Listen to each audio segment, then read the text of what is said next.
and I wanted to welcome everyone to this G-PST ESIG joint webinar. And for those of you who aren't familiar with ESIG, we are a membership-based nonprofit organization. We provide members with objective information, resources, and networking opportunities in support of clean energy and energy systems integration decisions.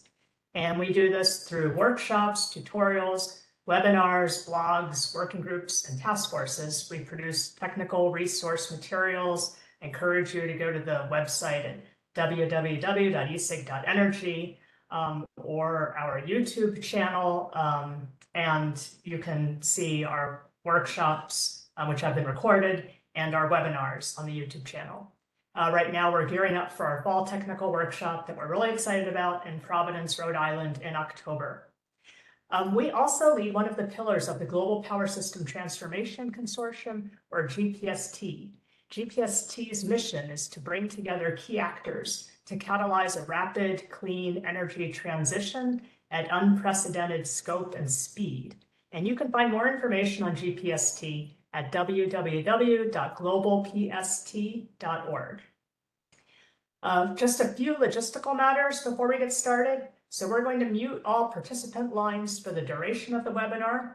And for Q&A, we are using the Slido platform. So we are asking you to go to slido.com and enter ESIG 14, as shown here on the screen, as the event code. And you'll see a thumbs up button next to questions that will allow you to cast a vote to help prioritize which questions get asked first.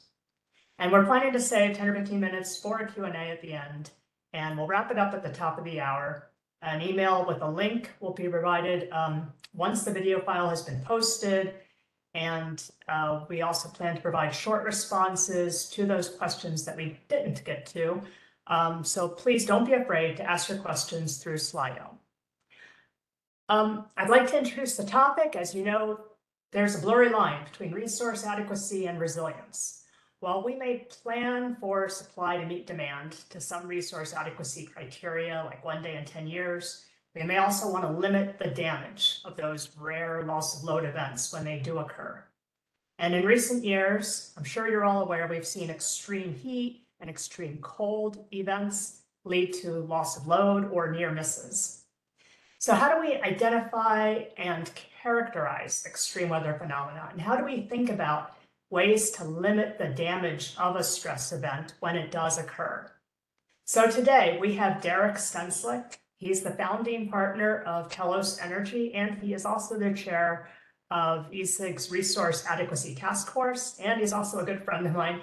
He's going to discuss resource adequacy criteria that can help consider low frequency, high impact events, and how you might think about considering extreme weather in this type of planning.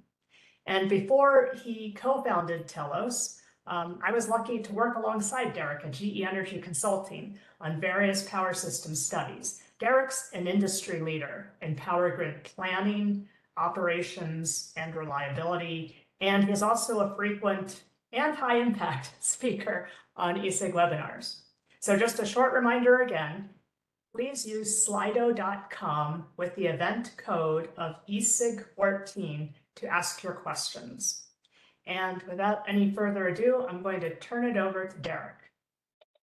Thank you so much, Debbie. I am happy to be a hopefully high impact and not low frequency participant in ESIG. It's been great to collaborate with ESIG over the years and be a part of a lot of these webinars and also join a lot of these webinars and different conferences. So thank you very much for having me again. I look forward to sharing some of the ideas.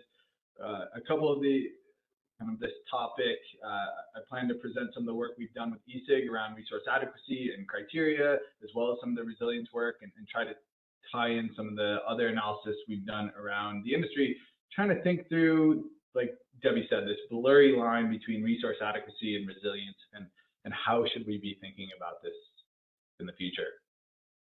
I wanted to start, maybe set the stage on why we're hearing about these reliability conditions more and reliability challenges more than maybe we have in the past.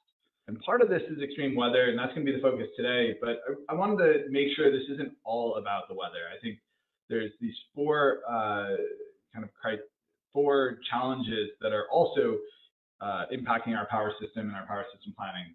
One of them is just tightening reserve margins, and this is by design. We're starting to see in some regions we're retiring capacity and not necessarily doing a one-to-one replacement because we're trying to balance the cost and reliability kind of natural dichotomy there. The second is we've seen a transition to natural gas as the primary fuel source, and we've seen from that there's been kind of downstream ramifications of fuel supply disruption. And we've seen this in recent winter storms, where if we have a big disruption on the gas system and fuel supply, we see that percolate through into our power system as well. And the more emphasis we place, or the more primacy we place on natural gas, I think that's likely to continue. Third is around kind of this retirements and replacements. We're taking out a lot of conventional legacy coal and gas resources, and we're replacing them with a portfolio of new technologies, whether it's wind, solar, batteries, and some natural gas. And when we do that, we really need to make sure we're getting the accreditation right. So when we take out 1 megawatt of kind of legacy capacity, well, what does that bundle look like? How do we accredit that? And we're seeing kind of rapid advancements there. The fourth is kind of this lack of interregional transmission and planning, where we see some regions more influenced than others, in large part because of their connections to neighbors. And then lastly, the system is getting more weather dependent. And again, this is across all aspects of the power industry, not just a transition to renewables, but we're seeing weather dependency on the natural gas sector and fuel supply, weather dependency on outages of thermal equipment, and then weather dependency of the load as we electrify more end uses. Those end uses, whether it's heating demand or electric vehicles, those are also weather dependent. And so really what I'm going to talk about today mostly is the weather dependency, but obviously that impacts all these other factors. And want to make sure this isn't just, when you hear about reliability challenges, it's not just the weather, there's a lot of other things going on at the same time. But I will touch on kind of the weather dependency in particular for this presentation. And again, I mentioned this already, there's four main factors. It's not just wind and solar. It's not just this increased reliance on wind and solar, although that's a portion of it. Other parts are weather dependent outages of the thermal fleet. I would say that's probably at this point the primary concern. Maybe in the future, as we continue to integrate more and more wind and solar and further retire things, we'll see a shift to low wind and solar events being a challenging time period. Electrification of transportation and heating, and then also climate change, fundamentally changing the challenging weather, the extreme weather that we're experiencing. And I think what I wanted to really frame this discussion is around, we're not only seeing new risk, but new uncertainty. And you might be saying, well, aren't risk and uncertainty the same? And so I'll actually bring in a quote. This quote was shared to me by Debbie. I can't attribute the quote to Debbie, but she did share it with me. And this is around, this actually came from a Nate Silver book, around the difference between risk and uncertainty. And I thought it did a really good job of really setting the stage for this presentation. So risk is something we can put a price on. You know, you use this poker analogy, you can actually quantify the probability and the risk of winning a hand, losing a hand.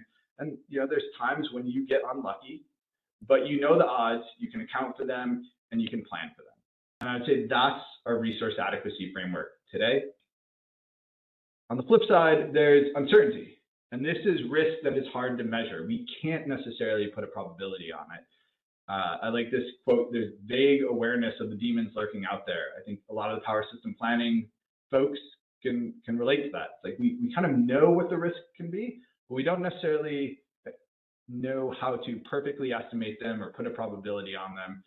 And kind of, we do these back of the envelope estimates and we're concerned about them, but this is an uncertainty. So there's a lot of similarities between risk and uncertainty, but I think this last part of the quote really does a great job.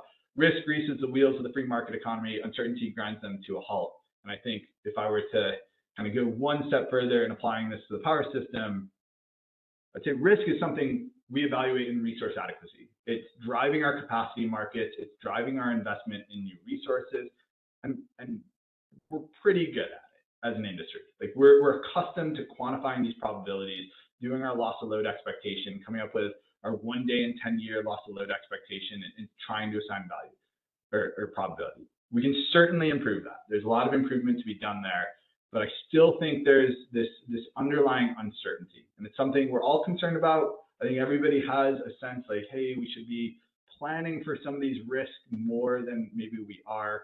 And I think today the power system doesn't have a great framework of how to plan for this.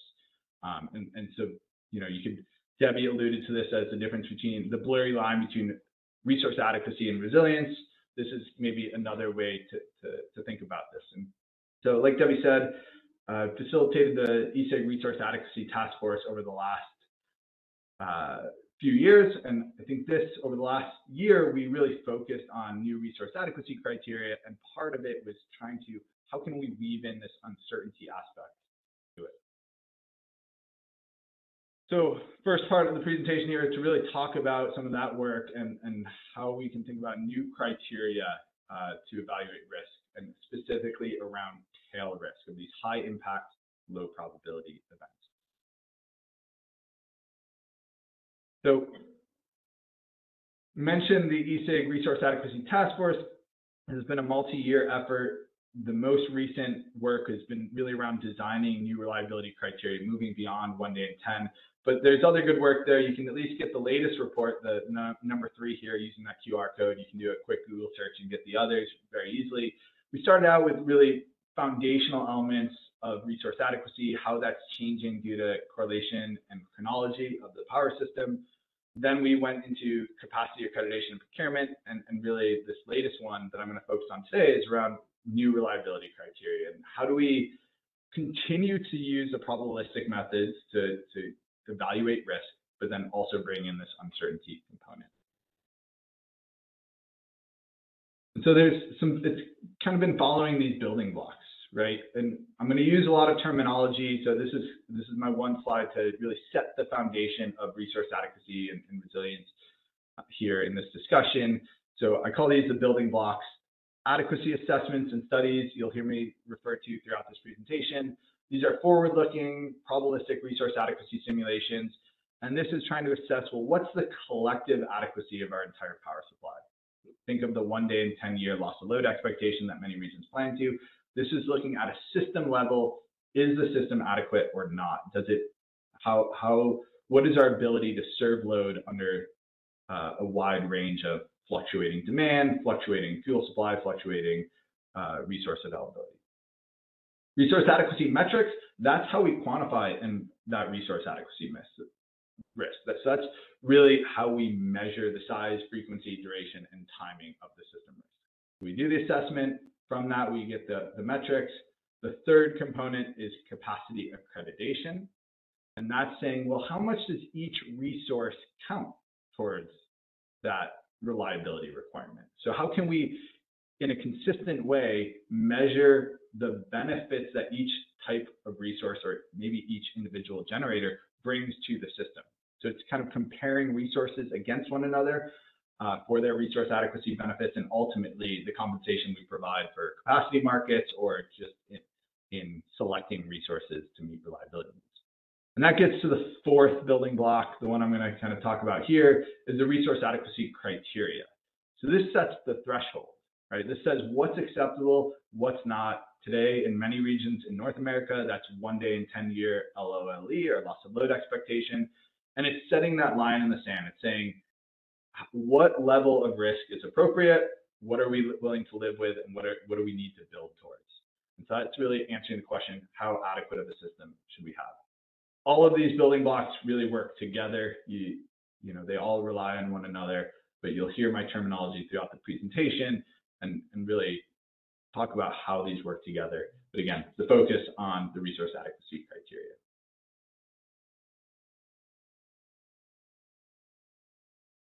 So of that report, I'll give you the 4-slide version of the 60-page report.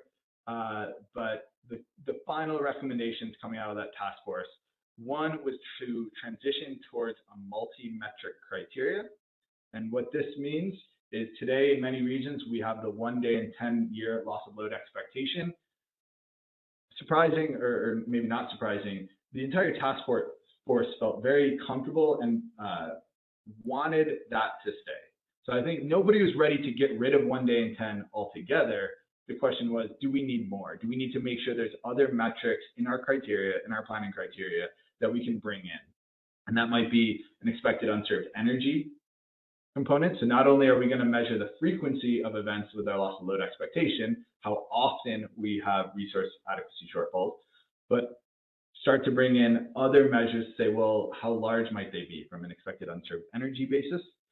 And again, one of the big reasons for this is if we're moving to an energy limited system with more energy limited resources like storage, wind, solar, it makes sense to have a metric that is ultimately measuring energy. So that was kind of the first recommendation, maybe not throwing out 1 day in 10 year LOLE, but bringing in additional metrics into what we plan for. That really feeds into number 2 here, which is specifically consider extreme events. And I'm going to talk about that. It's in red here. That's going to be the focus of the rest of this presentation. But the idea being, well, not all resource adequacy events are the same. They don't all have the same impacts on the system. And so maybe there needs to be a criteria that says, how bad should we allow the worst cases to be, and how might we plan for those? And then the third recommendation is to incorporate economics into the planning criteria. And so rather than set this 1 day in 10 year and say, we will always plan to get to that level, we want to say, well, is it worth getting to that level? Where did 1 day in 10 come from? And ultimately, it's this trade-off between how much we invest for improved reliability and how much risk we're willing to live with if we don't plan for that. The key thing here is we can't resolve all resource deficiencies all of the time. And so we have to live with some level of risk. And there's a trade-off there of investment versus risk. It's also a trade-off between other ways to get reliability. If you think, when we're talking about resource adequacy, it's mostly generation, resource adequacy. Do we have enough resources on the load? Do we have enough load flexibility on the system? There's other aspects to reliability, though. Distribution reliability. Are we investing enough in our local distribution wires and tree trimming and things like that, where a lot of our loss of load occurs? Are we adequately investing in our transmission, which also impacts reliability? And so the idea here is to make sure we're facilitating those trade-offs. But a piece of those economics is also, well, when events occur, how bad are they? How disruptive are they? What do they cost the system? And for that, not all events are equal, and we want to kind of come back to this extreme events. Do those have a disproportionate impact on the system and ultimately disproportionate impact on costs? So how can we start thinking about tail risk, right? So not all resource adequacy or loss of load events are the same. Tail risk can have this disproportionate impact on reliability and cost. So we want to be able to quantify that. And one way to do that is this value at risk metric. And if you think of, there's a couple different ways to measure it. There's just the value at risk, there's conditional value at risk, but essentially both of them are looking at, if I run my probabilistic resource adequacy assessment and evaluate hundreds or thousands of potential simulations or potential samples of what the future might look like, what does the tail end look like? If I went out to like 97.5 percentile, how severe are the events at that level? So if I ranked all my events from least disruptive, all of my years from least disruptive, there's no loss of load event, to most disruptive, what does that tail end look like? And might we want to cap how severe that can be? And that can be done on a few different ways. It can be the size of the shortfall event,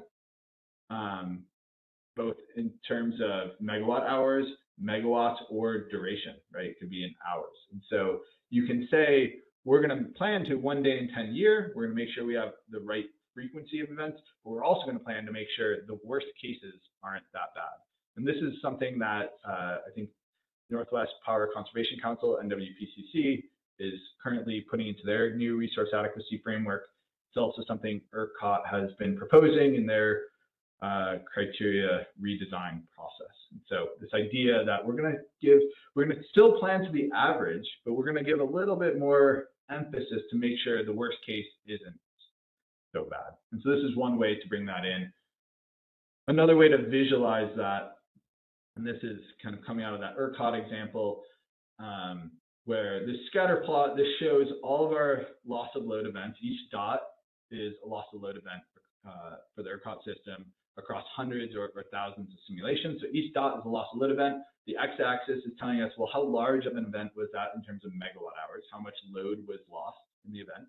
And the y-axis is duration. And so this is looking at two of my measures. The third that you could maybe think about is the maximum deficit or the megawatt deficit. You can do the same thing, but it's plotting each one of those events. Now, our loss of load expectation, our 1 day and 10-year LOLE, treats all of these dots as the same, right? It's counting it as a loss of load event and saying we want to keep the number of these dots under a certain amount. And that makes sense, but clearly the dots in the top right corner of this chart might care a lot more about. If you have 16,000 megawatt hours of load shed across 12 or 14 hours, that's a big deal.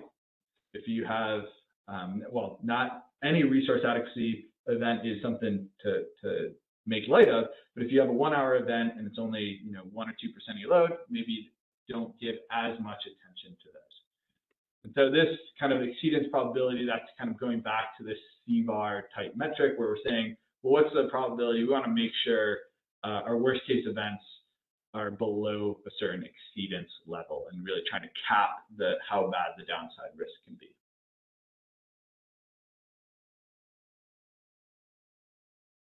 I'll give maybe another way to think about this around these outlier events. This is from a resource adequacy study we did along with EPRI, looking at, again, the ERCOT system out in a future resource mix. I think at the time we were trying to simulate, well, hey, what might 2030 look like? It turns out that year might be a lot sooner than we thought in terms of the amount of renewables and load growth that we're seeing now. But we looked out in a future where ERCOT had a lot more wind, solar, storage, and more retirements and higher load. And we said, let's run a resource adequacy study and let's bring the system to 0.1 days per year LOLE.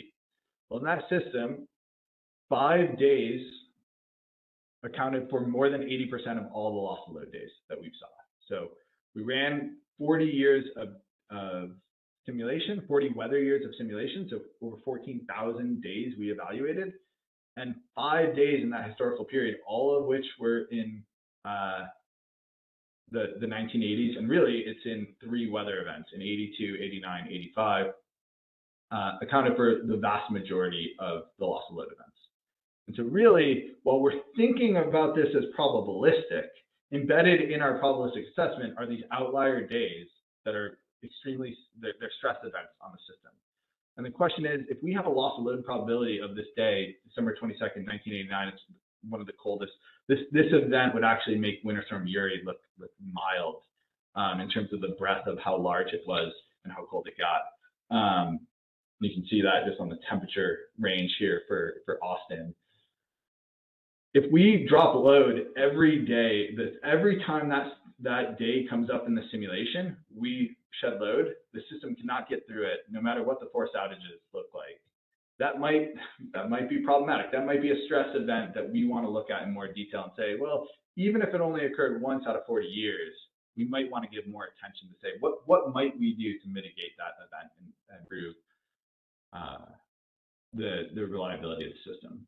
And so this is, again, kind of how do we take the resource adequacy planning, which is probabilistic, looking across many weather years and maybe drilling down into specific events and looking at them with a finer tooth comb.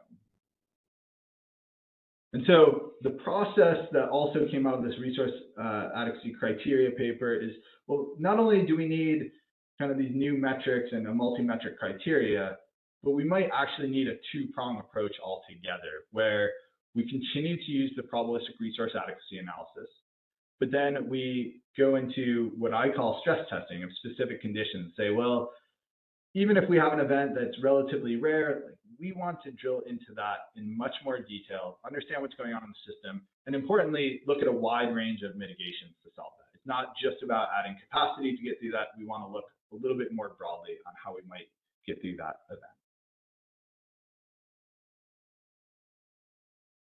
So what I'll talk about now is kind of transitioning to this concept of stress testing. So we talked about resource adequacy, the new criteria, the probabilistic framework that I think you're all familiar with, and kind of going back to that risk versus uncertainty.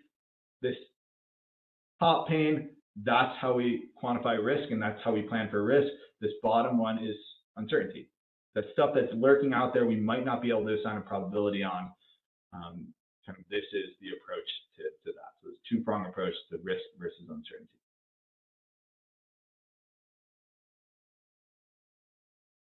So we came up with a process. This is some work we're doing right now with ESIG around resilience and specifically looking at how we can look at resilience on a broad national level and look at some of these weather events and say, in one region, we might be extremely stressed, but what might that look like from an interregional perspective? And we wanted to come up with some foundational elements. If we're going to do this stress testing, how should we think about it? What's a formulaic approach we can do? So we broke it into 4 kind of steps, each with a couple action items or to-dos. So the first one is case development. Let's come up with what these stress events might be and what the key risk drivers might look like. And so part of this is going to be looking at kind of what's been challenging in the past, what might be challenging in the future with a different resource mix, and then what might people be concerned about. Talking to the operators, talking to the planners, talking to the different load serving entities, and trying to get a sense of what are the events that we're most concerned about. You think about this as like almost war gaming the system and saying, what do we want to plan towards? I think the probabilistic assessments can be very informative here, but the key thing here is we can go beyond just what came out of the probabilistic RA event and think about, okay, what might some of these things that we're worried about that we want to plan for, the lurking demons, how might we characterize those? The second is the system representation. So in terms of best practices here, I think the first one, use realistic events, right? I think there's a natural tendency when we're in this first part, case development, you know, it's talking about lurking demons. Well, there's especially some of kind of the utility ISO RTO mandate, right? Reliability is it's one of the most important, if not the most important requirement on the system for customers. There's a tendency to say, well, if my number one objective is reliability, I'm going to put a doomsday scenario together. I'm going to say, what's the absolute worst thing I can imagine? We have all of our transmission to our neighbors goes away, so we're islanded. We have, all of our renewables go to zero at the exact same time. We have issues on our fuel supply. I think that's probably the pendulum swinging a little too far, right? So we want to make sure we're evaluating credible events that are still stressful. And so that's where there's a little bit of art, a little bit of science into determining what a realistic event might look like. I think the second one is include our neighbor systems, right? So depending on the region, a lot of places when they're doing their probabilistic resource adequacy assessments, they're just looking at their resources' ability to serve load. If you look back at the past several years, we've seen proof where interregional transmission has had very high resilience value to some of these extreme weather events. We saw it in Winter Storm Elliott. The amount of transfers that were being pushed across the Eastern Interconnection were very high. Still obviously had deficits in some regions. Could have been a lot worse if we didn't have kind of these neighbor systems. You know, one of the reasons Uri was as disruptive as it was is kind of the lack of the transmission. And so it's really important. We don't want to just do this in an island. The third step is assessing system performance. So I think this is, as we're doing the assessment, what's important to keep in mind. The first is let's evaluate stressors for all resource types. That's a big one. I think there's a natural tendency in the planning community where we're concerned about extreme weather events. And so we say, well, our resources that are dependent on the weather, wind and solar, we're going to say, let's assume those are stressed and not available. And then at the same time, there's oftentimes this bias to say, well, my gas peaker, that's my reliability resource, so that's what I'm going to assume is available. We got to be really cautious about that. We know this weather dependency, this risk is inherent across all our resource types, so we need to do a good job characterizing this for gas, coal, wind, solar, batteries. Probably batteries are a place we're not seeing enough attention here. but we want to make sure, in transmission, another one, where we want to make sure we're evaluating stressors across that gamut. Think of transmission planning, oftentimes that's done on a summer peak, winter peak condition. Maybe people look at P90, extreme summer heat, but really, I don't see enough kind of transmission planning of some of these extreme weather events. And how does that interrelate with the generation plan? The other thing is, let's evaluate before, during, and after the event. So it's not just about the event that we're concerned about. We want to look at the windows before and the windows immediately after when we're assessing this. And then lastly, when we're thinking about actionable plans coming out of this, what do we think about? So the first is quantify allowable risk. And kind of going back to the resource adequacy framework, we might not be able to mitigate all the risk on the system, or it might be prohibitively expensive to do so. So how do we think about, well, what level of load risk are we okay with? And then how do we use that to inform portfolio selection, whether it's a portfolio of resources, including transmission in that, and then also thinking a little bit wider about what type of mitigations are we interested in here? Is it just adding generation resources, or can we think a little bit more creatively about maybe winterization options around our thermal resource mix or fuel supply? What can we do to bring in dual fuel capability? Can we add winterization packages to our wind turbines? Kind of let's think more broadly than just adding capacity to get through these risk events, but think about what a broader set of solutions. So kind of laying out this stress testing framework, this is work that we're doing right now with the ESIG resilience and transmission planning task force. So kind of going through this, what I would call maybe this 4-step process. So the first step is we're looking at what the resource mix and the load might look like. And I think the key thing here is we're looking at this business as usual perspective to say, what's the resource mix today or in the near future, and what do the loads look like today? But we also want to kind of look out a little bit further. And when we have a lot more renewables on the system and more electrification of the load, well, our stress events might look different than they do today. I'll use an example for SPP. Right now, you can see kind of a heat wave occurring in the summer where the wind drops off, might be a stress event today. Well, in the future, in a future resource mix where we're anticipating a lot of solar going into the region, well, that might not be a challenge. We're already seeing this in ERCOT, where summer afternoons are not as challenging as they were 1 year ago because of the amount of solar and storage that is on that system. And so the stress events are going to change over time with the changes to the resource mix and the changes to the load. And so we want to kind of look at both of those types of portfolios. Second step is identifying these stress events. So, we're looking at winter cold snaps, summer heat waves, renewable droughts. There's certainly others. You start thinking about the Western U.S. wildfire risk and what that might do, both to transmission capability and solar production and loads. Really important to look at kind of what's that extreme event that you're worried about in the region. Operational factors. Here we want to, again, not look at correlated unit outages, the hourly load, wind, and solar, and the correlation that's across those. How might the transmission topology change and the ability to transfer power across the network change during these events? I have kind of bolded, one of the things we're really focused on is the hourly energy margin. So looking at neighboring systems and what their resource mix or resource availability might be during the event. And then getting more detailed in the unit commitment, the dispatching, the ramping. I think there's a tendency when we do our resource adequacy planning, we're running hundreds or thousands of simulations. And to do that, we need to speed up the simulation process and we need to simplify our modeling approach. And so things like unit commitment, forecast errors, ramp rates, and things like that, we simplify. And so here, kind of introducing that in more detail, evaluating a 2-week period in a high degree of resolution, but the ones that are most concerning. And so there's a lot of, again, overlap here with the probabilistic resource adequacy framework. But the idea here is we want to zoom in on the periods that are most concerning and model them with a higher degree of fidelity.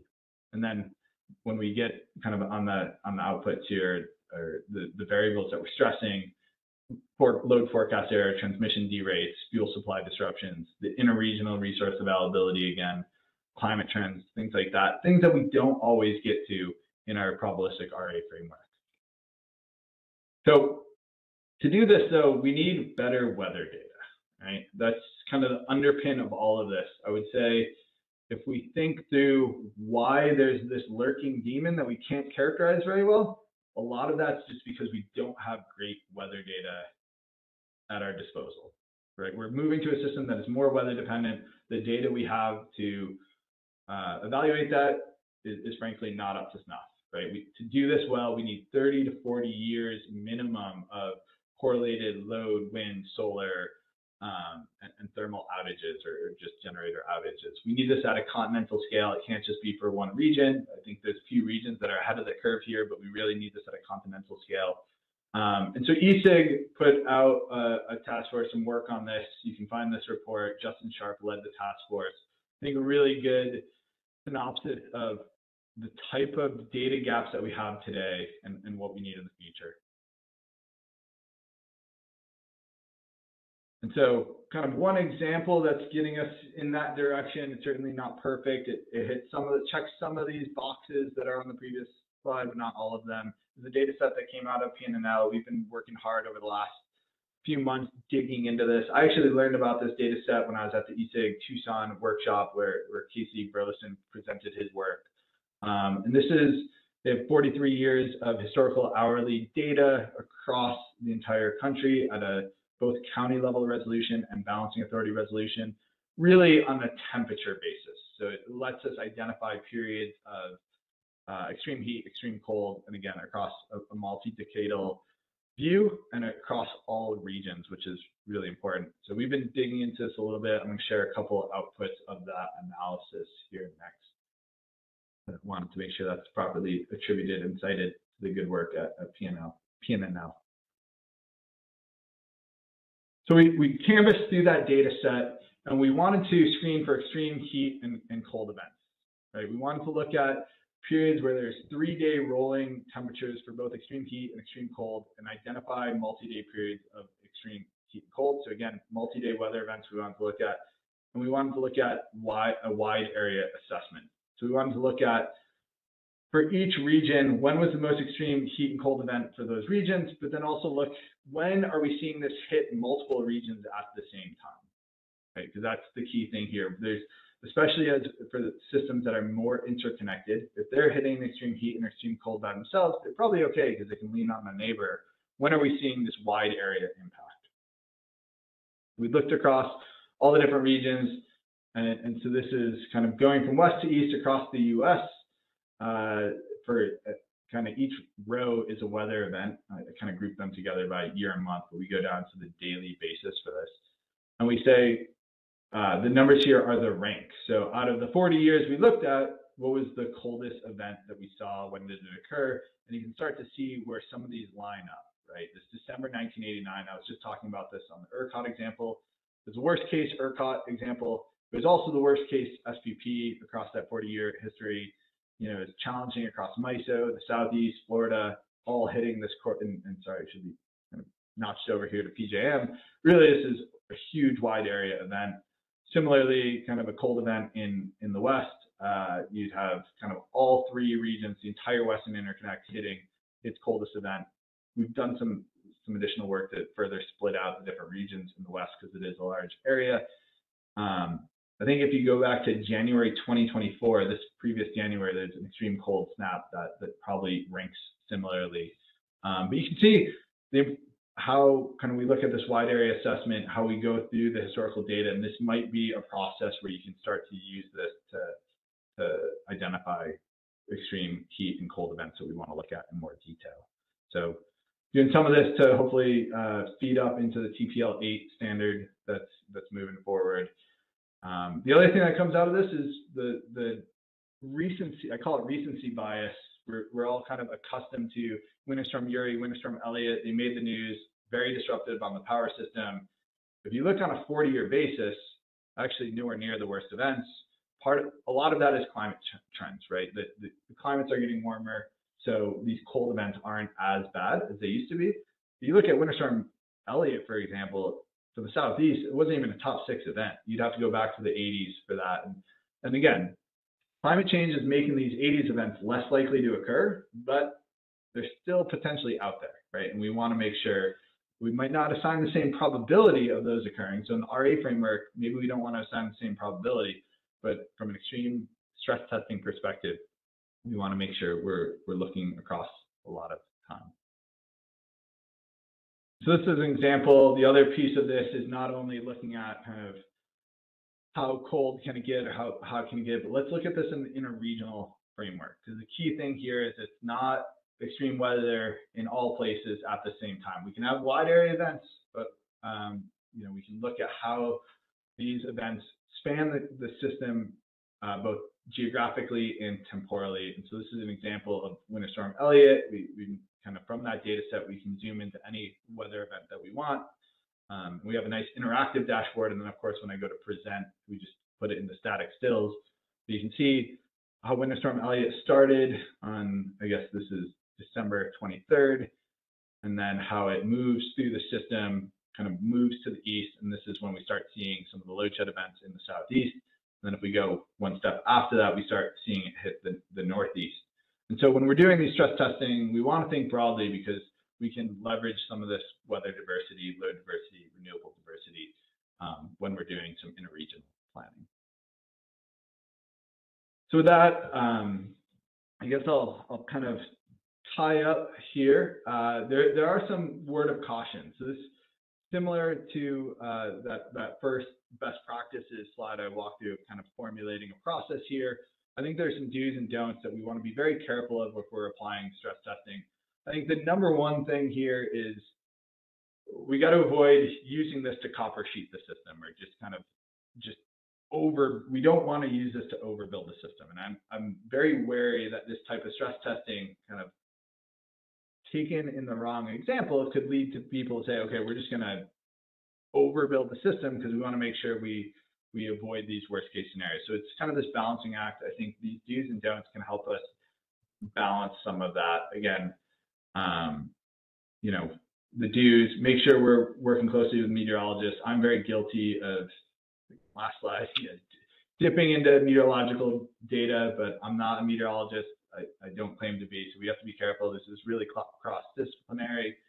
We want to evaluate black swan events. We don't necessarily have to assign a probability, but we want to do this type of stress testing. Again, we don't want to build the doomsday scenario. We want to use real weather data, credible events.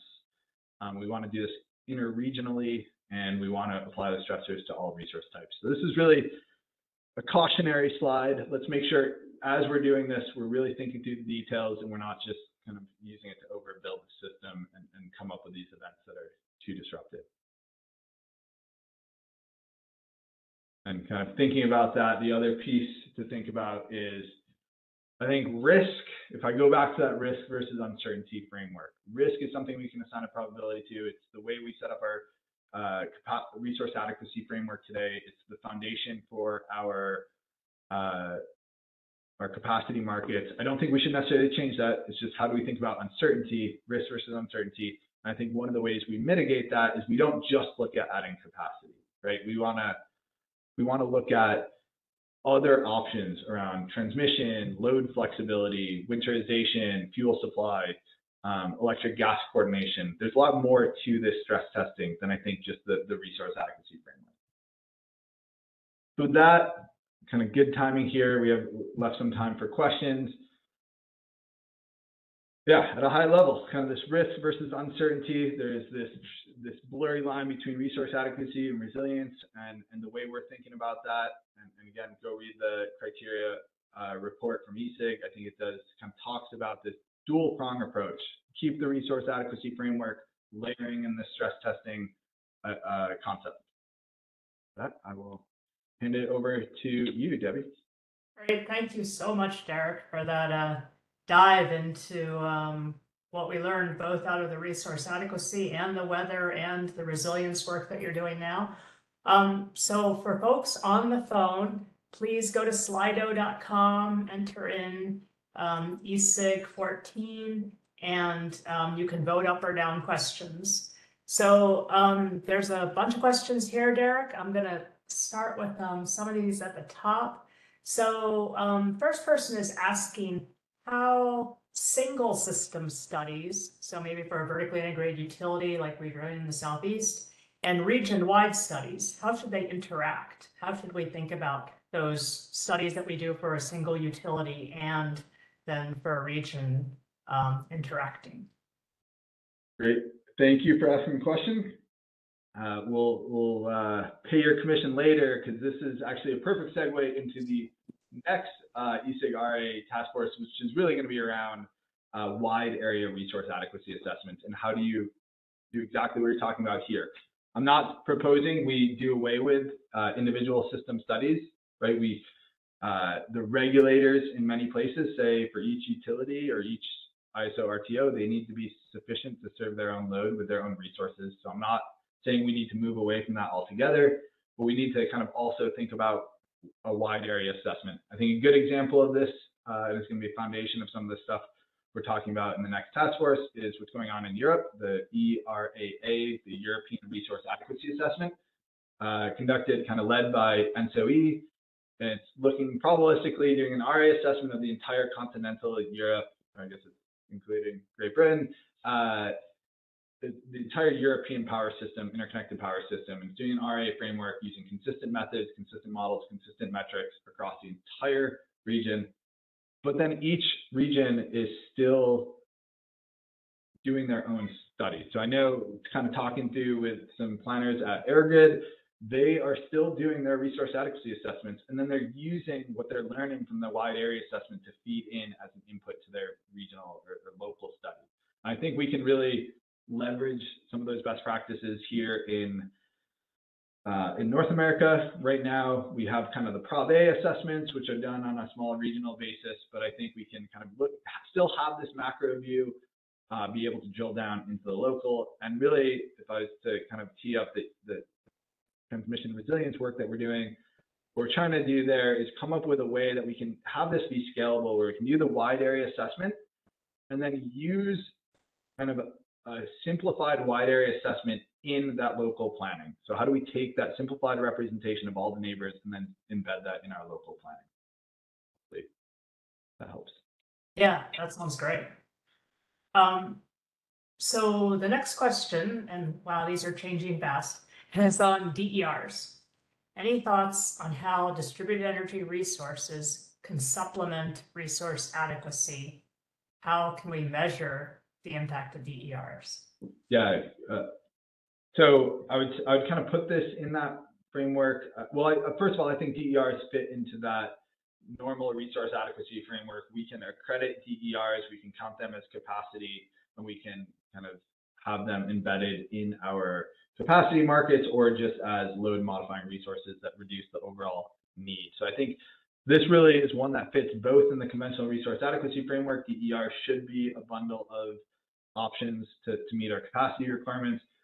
But I also think we can think more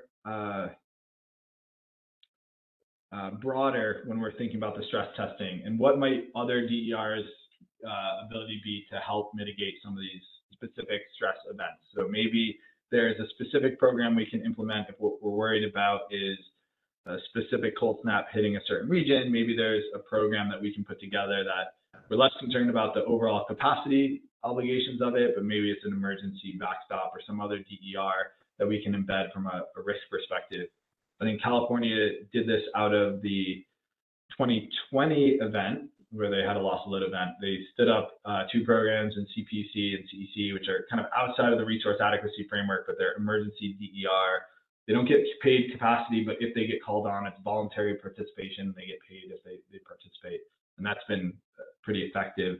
So I think there's ways to include the DER both in the kind of conventional RA framework, but also this stress testing framework. Right, thanks. Someone asks about the risk uncertainty framing and the costs of solutions. How do you ensure the stress tests are used to properly size solutions with their probabilities? Yeah, thanks. And I think this is what I tried to touch on in the last couple slides of kind of a word of caution. I do worry where I have seen this implemented already.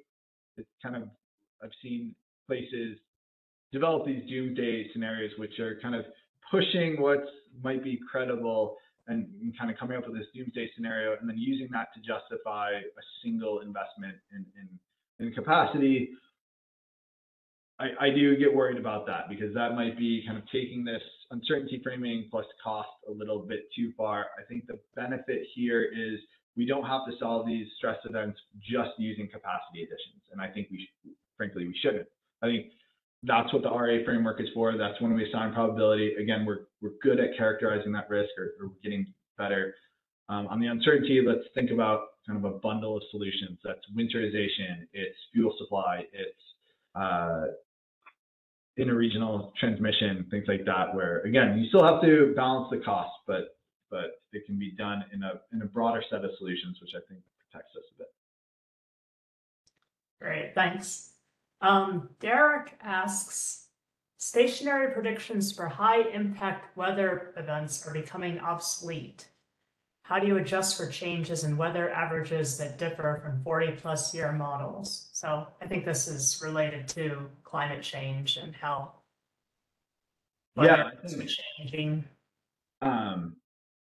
It's a good question. I wouldn't say stationary predictions are, oh, maybe I'm just misinterpreting that.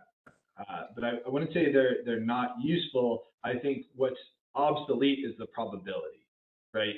And I think the important thing here is we're quickly, kind of historically, most of our RA framework was around fluctuations in load that were caused by extreme heat and extreme cold, and we were pretty good at assigning probabilities to that. I think now it's a confluence of factors that are, when we get a specific weather event that has XYZ characteristics and it takes out our fuel supply, our wind and solar drop at the same time as our load spikes, when those things line up, we have a problem. Now, it might be very hard to assign a probability of that specific weather event coming through, and I think that's really what the stress testing framework allows us to do, is say, let's look at an event that we might not be able to assign a probability to, but we can plan for. And again, we don't necessarily have to plan for it by just adding capacity locally, but we should be planning for it with a kind of a wide range of potential solutions. Mm-hmm.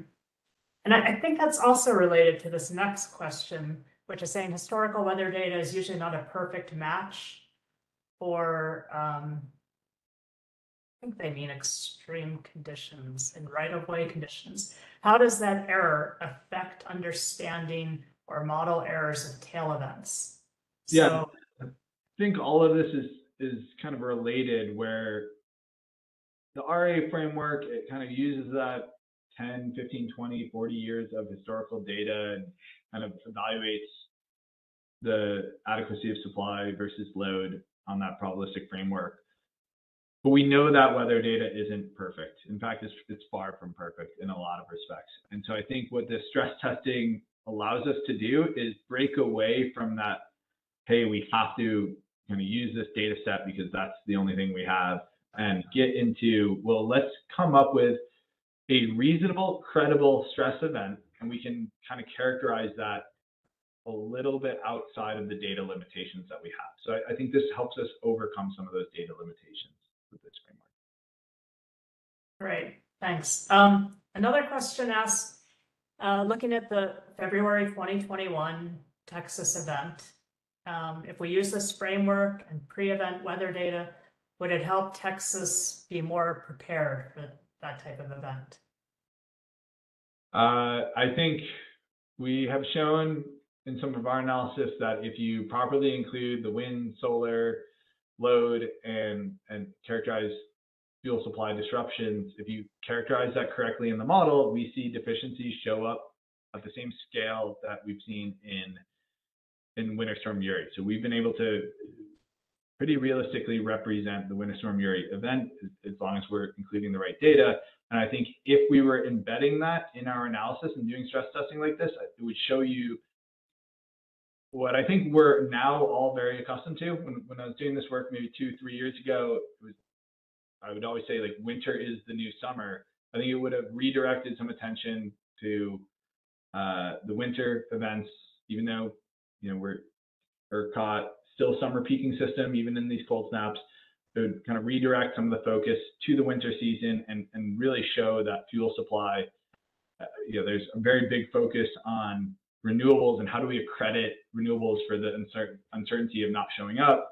Well, we weren't seeing a similar dialogue on how do we make sure the gas shows up, right? And we need to accredit resources across all resource types, and I think we can and should be able to replicate some of that. And it would flag that this type of risk is probably the biggest risk for most places in the South that have these disruptive cold events come through. And I think, frankly, here's another example that we can be thinking about is when we have a lot more electrification of load in some regions. Now, ERCOT and Southeast already have a lot of electrification, but when we start to see increased electrification, we've seen some canary in the coal mine coming out of some work in Prince Edward Island, where continued heat pump adoption shows kind of a steady electrical load growth, but a rare cold snap that comes in, there's a lurking risk where you don't even know how much load could pop when everything switches over to resistive heating. And so that's an example where we can start gaming these out in stress tests to try to understand some of these lurking risks. Right. And I'll just mention that in the work that you've done, you've very explicitly included increased forced outage rates of gas units when the weather gets really cold, which is something that hasn't always historically been included in these analyses.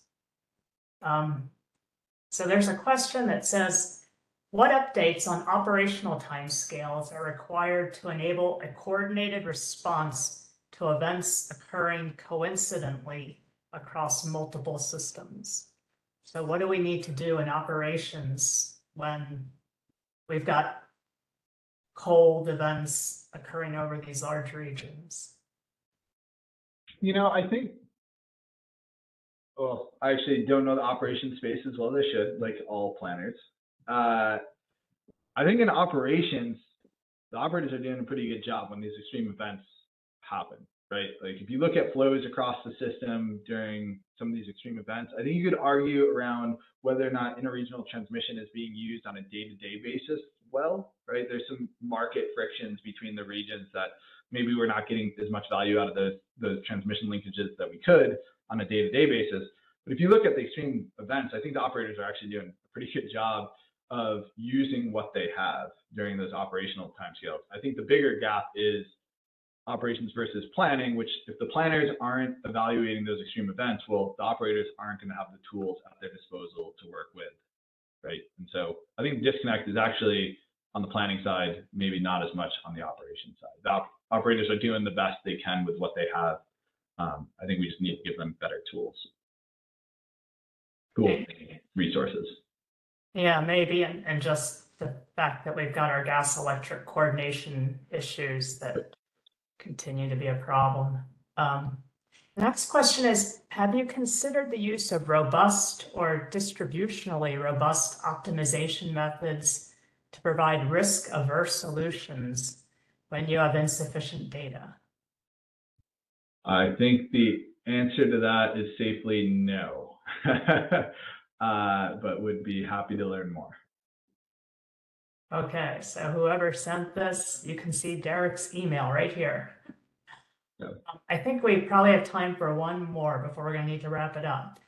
Does drilling down into specific rare events run a risk of over-specifying conditions? We may miss likely combinations by only looking at historical events. Yes. Well, yes and no. If you're only looking at historical events, I think you do run the risk of only looking at specific events. I think, again, part of that framework for stress testing is first sitting down and saying, well, what might be the drivers of a stress event on our system? Let's come up with potential events that are, again, credible, not overly pessimistic, but we can kind of break a little bit from the historical record if we feel we need to. And so I think that's part of this is saying, well, what's the RA framework? We kind of run through everything and say, here's the probability. I think this is the opposite, where we kind of run through a system through a stress test and say, well, how likely is that to occur? Is that a reasonable? So I think we can kind of use this as a tool to break from just looking at historical events and saying, well, what's credible? What might we want to plan for, even if we haven't seen it in the last 15, 20 years? Great, thanks. So we're at the top of the hour, and we'll need to wrap it up. I really want to thank you, Derek, for the excellent presentation, for diving into all the questions. As I mentioned earlier, everyone's going to get a link to the presentation, questions we didn't get to, the video file. Really appreciate everyone joining us today. Hope to see you at the next webinar. Jeffrey Priest of EPRI is going to talk about the Low Carbon Resources Initiative on August 20th. And Derek, thank you once again for a really timely, informative webinar, and look forward to seeing everyone again in the near future. Thanks. Thank you.